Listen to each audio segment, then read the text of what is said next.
distinguished members of the Council, the Arabs were the ones who initiated peace with Israel and for long decades have expressed their commitment to a political solution, despite the rejection of Israel to engage with the cause for peace, and despite the repeated crimes of Israel against civilians, and despite the ideological extremism that is on the rise in Israel, the Arabs continue to commit to peace because they understand well as people of civilization that violence will not lead to peace and genocide will not succeed in ending the cause of the nation, and that dialogue and peaceful coexistence are the only way for stability to be achieved in the region. This is what leads us, after ending this destructive war, to commit to resuming the political process as soon as possible in order to achieve a just and lasting, comprehensive peace in the Middle East through the establishment of a Palestinian state on the borders of June 4th, 1967, with East Jerusalem as its capital. Thank you very much, Mr. President. Agradezco la palabra al representante de Egipto. Tiene ahora la palabra la representante de Qatar. شكرا لكم السيد الرئيس. ألقي هذا البيان باسم الدول الأعضاء بمجلس التعاون لدول الخليج العربية، دولة الإمارات العربية المتحدة، مملكة البحرين والمملكة العربية السعودية وسلطنة عمان ودولة قطر ودولة الكويت.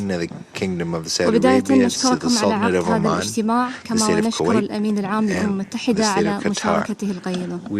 سيد الرئيس، في ظل التطورات الخطيرة التي يشهدها قطاع غزة، فإن دول مجلس التعاون تدين العدوان الإسرائيلي وتحمل إسرائيل المسؤولية القانونية عن اعتداءاته المستمرة التي طالت المدنيين الأبرياء وأسفرت عن قتل آلاف المدنيين في قطاع غزة، معظمهم من النساء والأطفال، في انتهاك صريح للقانون الدولي والقانون الدولي الإنساني. وترفض دول مجلس التعاون أي مبررات وذرائع لوصف العدوان الإسرائيلي على قطاع غزة بأنه دفاع عن النفس، وتطالب دول مجلس التعاون المجتمع الدولي باتخاذ الإجراءات اللازمة ضمن القانون الدولي للرد على ممارسات الحكومة الإسرائيلية to consider the Israeli aggression as an act of self-defense. The international community must take necessary steps in the framework of international law to react to Israeli practices and the measures of collective punishment against the inhabitants of Gaza. We invite the international community to provide protection to brethren Palestinian people. We reject measures leading to the forced displacement of the inhabitants of Gaza. We condemn that the occupation forces are targeting civilian infrastructures, including schools, hospitals, and refugee shelters.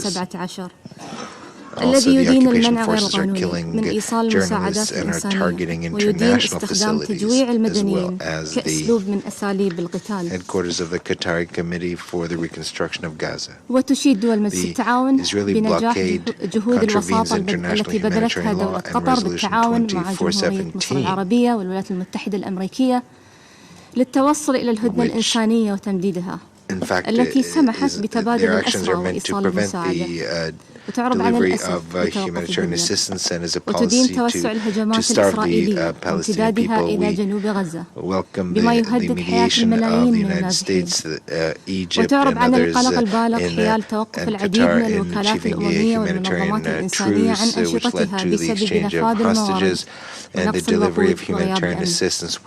سيد الرئيس، إننا نرحب باعتماد قرار مجلس الأمن رقم 2712 الذي يدعو إلى إقامة هدى وممرات إنسانية عاجلة ممتدة في جميع أنحاء قطاع غزة، ونطالب بضرورة الالتزام بتنفيذه بالكامل، ونتطلع إلى سرعة وضع الآليات الملائمة لمراقبة تنفيذه.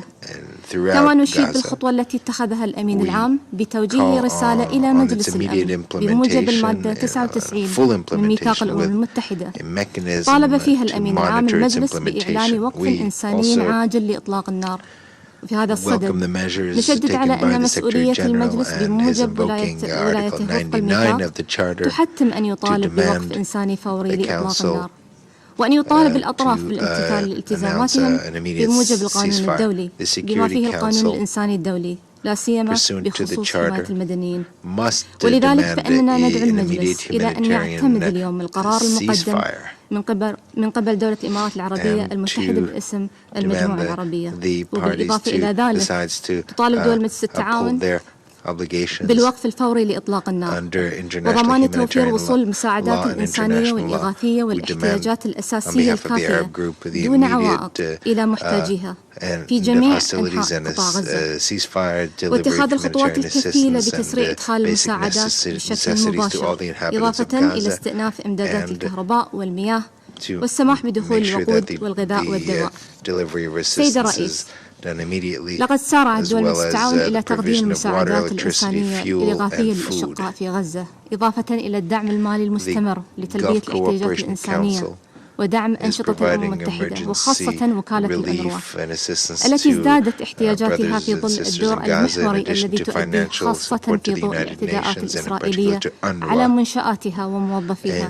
بهذا الخصوص ندعو المجتمع الدولي إلى زيادة الدعم الإنساني العاجل لصالح نداءات الأمم المتحدة الإنسانية ووكالة الأونروا.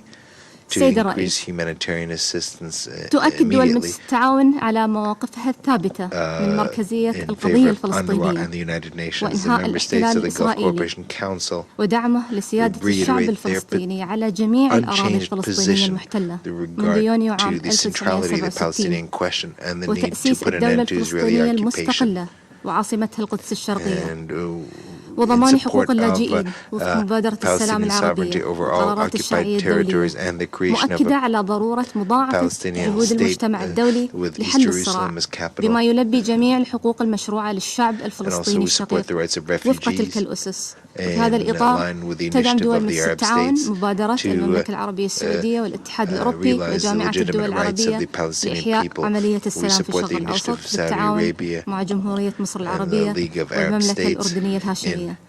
كما تدعو مجلس الأمن إلى إصدار قرار باستكمال الاعتراف الدولي بدولة فلسطين المستقلة وأن تنال العضوية الكاملة في الأمم المتحدة. ختاما السيد الرئيس، نغتنم هذه الفرصة لنعرض مجددا عن وقوف دول مجلس التعاون مع الشعب الفلسطيني الشقيق أثناء هذه المحنة الراهنة ودعمها لثباته على أرضه وتضامنها التام معه إلى حين حصوله على جميع حقوقه المشروعة. وشكرا لكم السيد الرئيس. We must be intransigent and act until we achieve their full rights. Thank you very much. Agradezco a la representante de Qatar. Tiene ahora la palabra el representante de Indonesia. To the representative of Indonesia.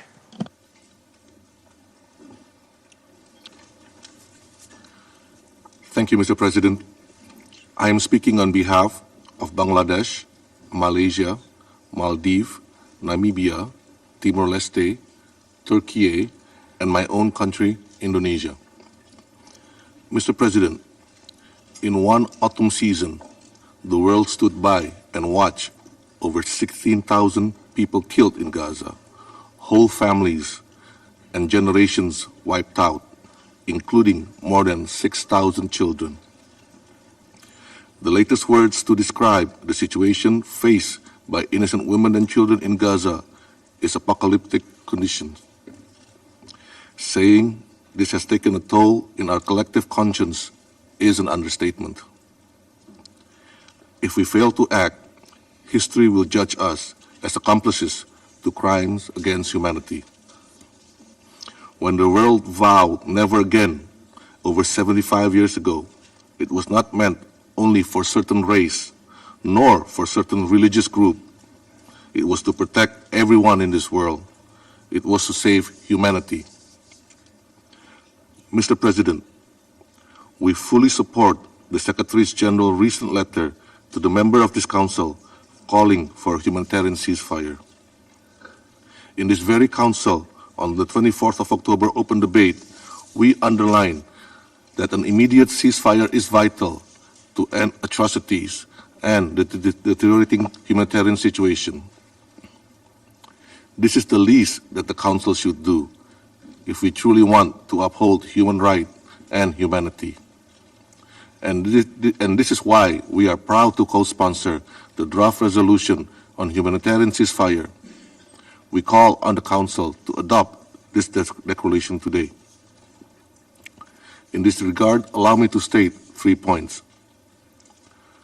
First, please show compassion to humanity. Focus on the innocent civilian, women, children, the infirm. How many more lives, how many more children must we sacrifice? How many more must die before the relentless assault is halted?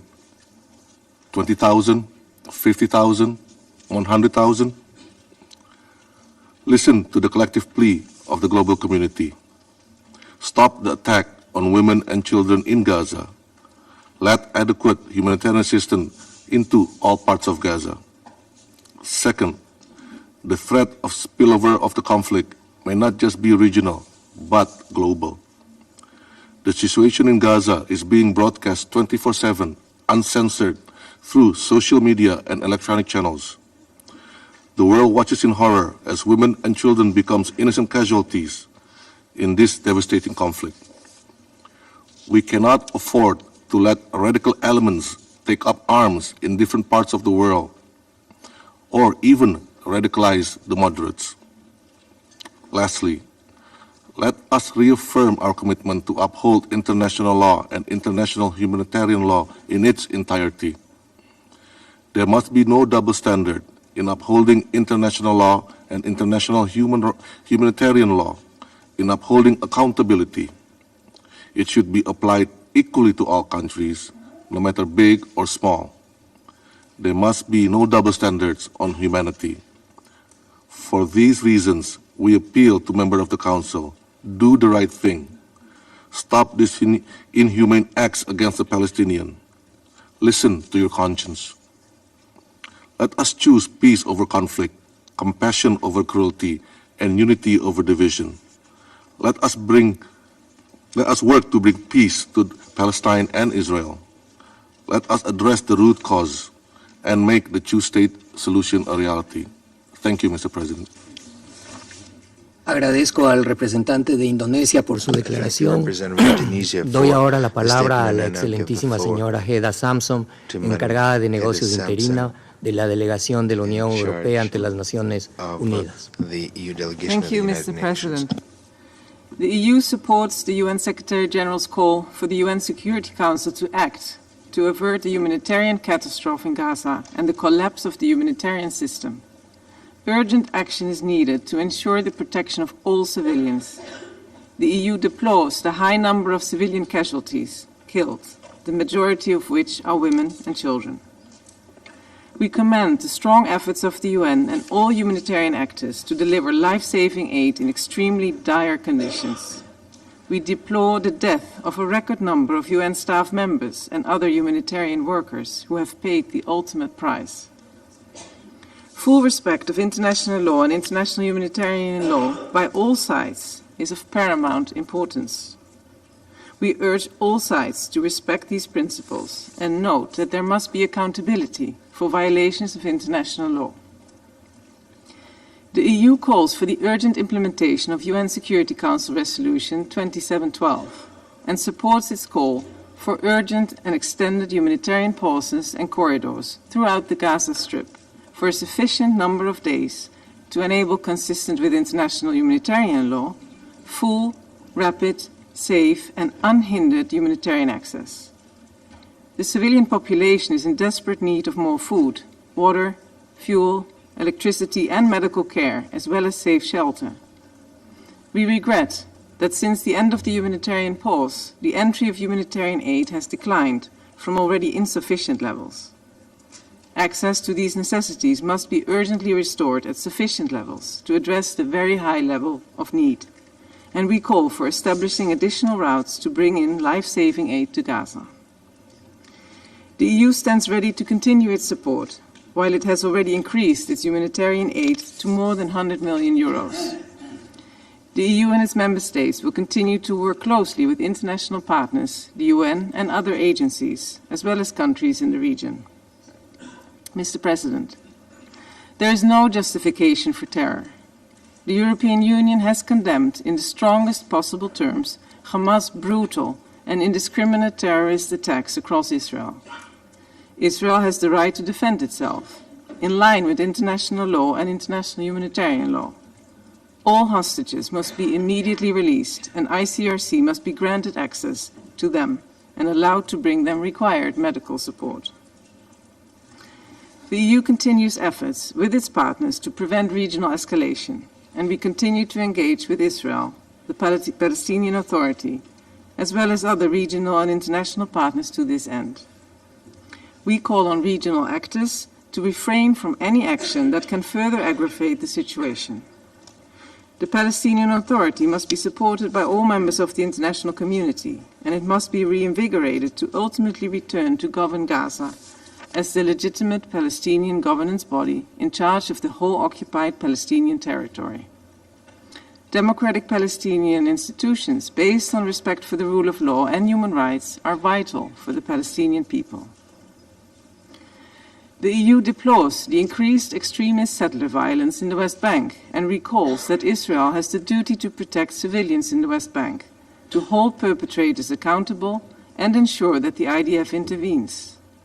Furthermore, in line with the EU's commitment to implement Security Council Resolution 2334, and recalling that settlements are illegal under international law, constitute an obstacle to peace and threaten to make a two-state solution impossible, the EU reiterates its strong opposition to Israel's settlement policy and actions taken in this context. Mr. President, the EU underlines that the only sustainable solution that will bring security to the Middle East is peace. The European Union is ready to contribute to reviving a political process on the basis of the two-state solution, including through the Peace Day effort, and welcomes diplomatic peace and security initiatives, and supports the holding of an international peace conference soon. I thank you. Agradezco a la excelentísima señora Samson por su declaración. Your Excellency, Madam Samson, No hay for your más statement. There are intervenciones no inscritas en la further lista. speakers on the Se list. levanta la sesión. Meeting is adjourned.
power